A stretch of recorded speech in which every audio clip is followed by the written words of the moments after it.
Jenderal TNI Purnawirawan Haji Prabowo Subianto Djoyo Hadikusumo merupakan anak ketiga dan putra pertama yang lahir pada tanggal 17 Oktober 1951.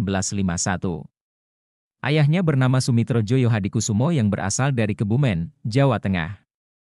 Ayah Prabowo merupakan seorang pakar ekonomi dan juga politisi Partai Sosialis Indonesia yang saat itu baru saja selesai menjabat sebagai Menteri Perindustrian di Kabinet Natsir pada April 1952. Sedangkan ibunya bernama Dora Mari Sigar atau yang dikenal dengan nama Dora Sumitro. Beliau merupakan seorang wanita Kristen Protestan berdarah Minahasa. Ibunya berasal dari keluarga Maengkom di Langowan, Sulawesi Utara. Setelah kelahiran Prabowo Subianto tak lama kemudian ayahnya Sumitro diangkat kembali menjadi Menteri Keuangan pada Kabinet Wilopo. Prabowo memiliki dua kakak perempuan, bernama Bianti Ningsih Midrawati dan Mariani Ekowati. Beliau juga memiliki seorang adik laki-laki bernama Hasim Djoyo Hadikusumo. Prabowo merupakan cucu dari Margono Djoyo Hadikusumo yaitu seorang pendiri Bank Negara Indonesia dan juga sebagai Ketua Dewan Pertimbangan Agung yang pertama. Keluarga Djoyo Hadikusumo merupakan keturunan dari Raden Tumenggung Kertanegara, yang merupakan Panglima Laskar Pangeran Diponegoro. Nama Prabowo sendiri merupakan nama yang diambil dari pamannya, Kapten Soebianto Djoyo Hadikusumo, yang merupakan seorang perwira tentara keamanan rakyat yang telah gugur pada pertempuran Lengkong pada Januari tahun 1964 di Tangerang. Masa kecil Prabowo banyak dihabiskan di luar negeri, terutama setelah ayahnya adanya keterlibatan dalam menentang pemerintah Presiden Soekarno di dalam pemerintahan Revolusioner Republik Indonesia di Sumatera Barat. Prabowo menyelesaikan studi menengahnya di Victoria Institution di Kuala Lumpur, Malaysia, Zurich International School di Zurich, Swiss, dan The American School di London, Inggris. Setelah kejatuhan Soekarno dan naiknya Soeharto, keluarga Sumitro kembali ke negara Indonesia. Lalu Prabowo masuk ke Akademi Militer di Magelang, Jawa Tengah. Pada bulan Mei tahun 1983, Prabowo mempersunting Siti Hediati Haryadi yang merupakan putri dari Presiden Soeharto dan Tin Soeharto. Prabowo dan Siti Hediati dikaruniai seorang anak laki-laki, yaitu Ragowo Hedi Prasetyo atau Didit. Akan tetapi pernikahan mereka tidak berjalan sampai tua. Tak lama setelah Orde Baru tumbang, keduanya berpisah pada tahun 1998. Anaknya, Didit, tumbuh di Boston, Amerika Serikat dan memilih profesi sebagai seorang desainer yang berbasis di Paris, Prancis. Saat usianya 26 tahun Prabowo menjadi salah satu komandan peleton termuda dalam operasi. Beliau memiliki peran yang besar dalam memimpin sebuah misi penangkapan terhadap Nicolae dos Reis Lobato, yang merupakan pemimpin Fretilin yang saat operasi Seroja menjabat sebagai Perdana Menteri. Tahun 1985, Prabowo menjadi Wakil Komandan Batalion Infanteri Lintas Udara 328. Tahun 1991, Prabowo menjabat sebagai Kepala Staf Brigade Infanteri Lintas Udara 17 yang bermarkas di Cijantung. Prabowo Subianto merupakan seorang politisi, pengusaha dan perwira tinggi militer Indonesia. Prabowo pendidikan serta berkarir di militer selama 28 tahun. Semua bermula pada tahun 1976, beliau mengawali karir militer di TNI Angkatan Darat sebagai seorang Letnan II setelah lulus dari Akademi Militer di Magelang. Dari tahun 1976 sampai tahun 1985 Prabowo bertugas di Komando Pasukan Sandi Uda atau Kopasanda yang pada saat itu merupakan pasukan khusus Angkatan Darat. Salah satu tugas pertamanya yaitu sebagai Komandan Peleton pada Grup 1 para komando yang menjadi bagian dari pasukan Operasi Nanggala di Timor Timur. Tahun 1993, Prabowo kembali ke pasukan khusus yang kini diberi nama Komando Pasukan Khusus atau Kopassus. Prabowo diangkat menjadi Komandan Grup 3 Sandi Uda, yaitu salah satu komando kontrainsurgensi Kopassus.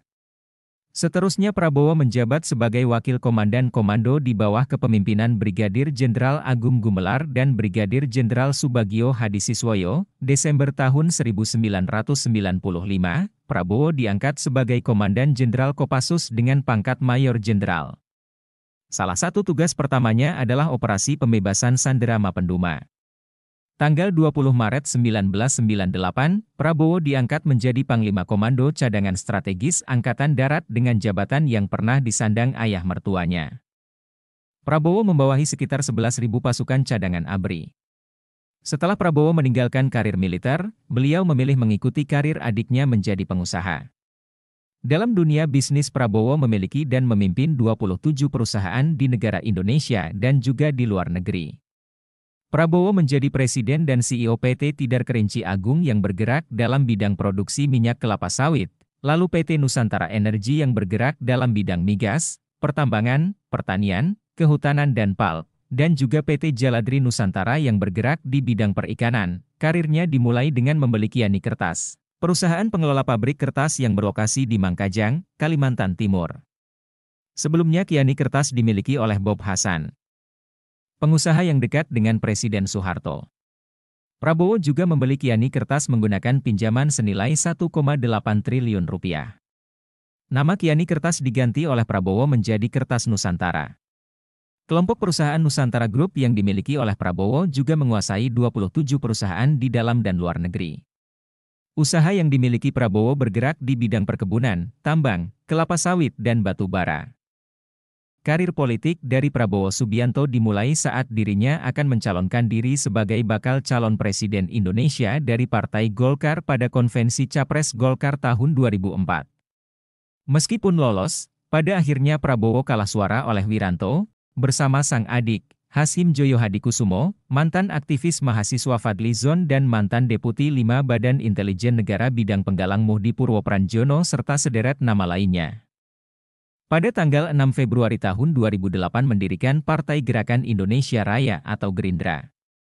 Pada Partai Gerindra, Prabowo menjabat sebagai Ketua Dewan Pembina Dewan Pimpinan Pusat, DPP. Partai Gerindra meraih 4.646.406 suara, 4,46%, dan menempatkan 26 orang wakilnya di DPR RI pada pemilu legislatif Indonesia pada tahun 2009. Pada tanggal 9 Mei 2008, Partai Gerindra menyatakan keinginannya untuk mencalonkan Prabowo sebagai bakal calon presiden pada pemilu tahun 2009. Tetapi setelah adanya proses tawar-menawar yang tidak mudah, Prabowo akhirnya bersedia menjadi calon wakil presiden Megawati Soekarno Putri. Keduanya menandatangani perjanjian batu tulis yang menyatakan bahwa 1. Partai Demokrasi Indonesia Perjuangan dan Partai Gerindra mencalonkan Megawati sebagai calon presiden dan Prabowo sebagai calon wakil presiden dalam pemilu tahun 2009. 2. Apabila keduanya terpilih, Prabowo dapat mengendalikan program-program serta kebijakan ekonomi Indonesia. 3. Prabowo bisa menentukan orang yang nantinya menjadi Menteri Kehutanan, Menteri Pertanian, Menteri Keuangan, Menteri Perindustrian, Menteri Tenaga Kerja dan juga Transmigrasi, Menteri Hukum dan HAM, dan juga Menteri Pertahanan. 4. Pemerintah yang dibentuk akan mendukung program kerakyatan PDI Perjuangan dan juga 8 program aksi dari Partai Gerindra untuk kemakmuran rakyat. 5. Pendanaan untuk pemilu akan ditanggung dengan bersama. 6. Megawati akan mendukung pencalonan Prabowo sebagai calon presiden pemilu tahun 2014, Pilpres tahun 2009, Prabowo menjadi calon wakil presiden terkaya. Prabowo memiliki total aset sebesar 1,579 triliun rupiah dan 7,57 juta dolar, termasuk 84 ekor kuda istimewa yang sebagian harganya mencapai 3 miliar per ekor serta sejumlah mobil mewah. Kekayaan ini besarnya berlipat 160 kali dari kekayaan yang dilaporkan pada tahun 2003, hasil hitung cepat dari Lembaga Survei Indonesia, Lingkaran Survei Indonesia, Lembaga Penelitian, Pendidikan dan Penerangan Ekonomi dan Sosial, Pusat Kajian Kebijakan dan Pembangunan Strategis, CIRUS, Lembaga Riset Informasi, dan Quick Count Metro TV, memprediksi pasangan Megawati Prabowo kalah telak dari pasangan Susilo Bambang Yudhoyono dan Budiono. Hasil perhitungan manual KPU yang diumumkan pada tanggal 25 Juli 2009 tak jauh berbeda dengan hasil hitung cepat. Pada pemilihan calon presiden tahun 2014, Partai Gerakan Indonesia Raya menyatakan akan mengusung Prabowo sebagai bakal calon presiden Indonesia. Prabowo menyatakan siap untuk dicalonkan sebagai presiden. Meskipun beberapa lembaga survei mencatat elektabilitas yang dimiliki oleh Prabowo tertinggi apabila dibandingkan dengan calon-calon presiden yang lain. Bahkan tidak sedikit pengamat politik yang meyakini kalau langkah dari Prabowo akan terganjal elektabilitas Partai Gerakan Indonesia Raya yang sangat rendah pada tahun 2014 pemilihan umum legislatif. Berdasarkan perhitungan cepat Kompas hingga tanggal 9 April 2014, Gerindra meraih posisi ketiga dengan meraih 11,58%, sementara PDIP meraih 19,52% dan Golkar meraih 15,22%. Prabowo Subianto menghadirkan 6 program aksi transformasi bangsa.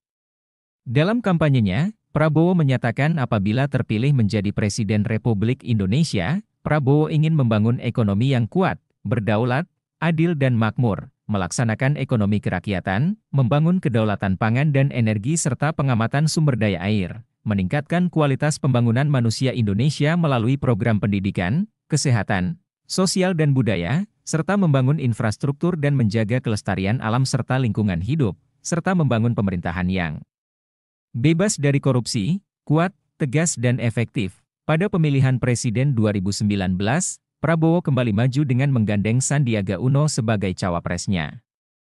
Namun, kemenangan tidak berpihak kepada beliau. Pada tanggal 23 Oktober 2019, Prabowo dilantik menjadi Menteri Pertahanan ke-26 Republik Indonesia dalam Kabinet Indonesia Maju untuk periode 2019 sampai 2024.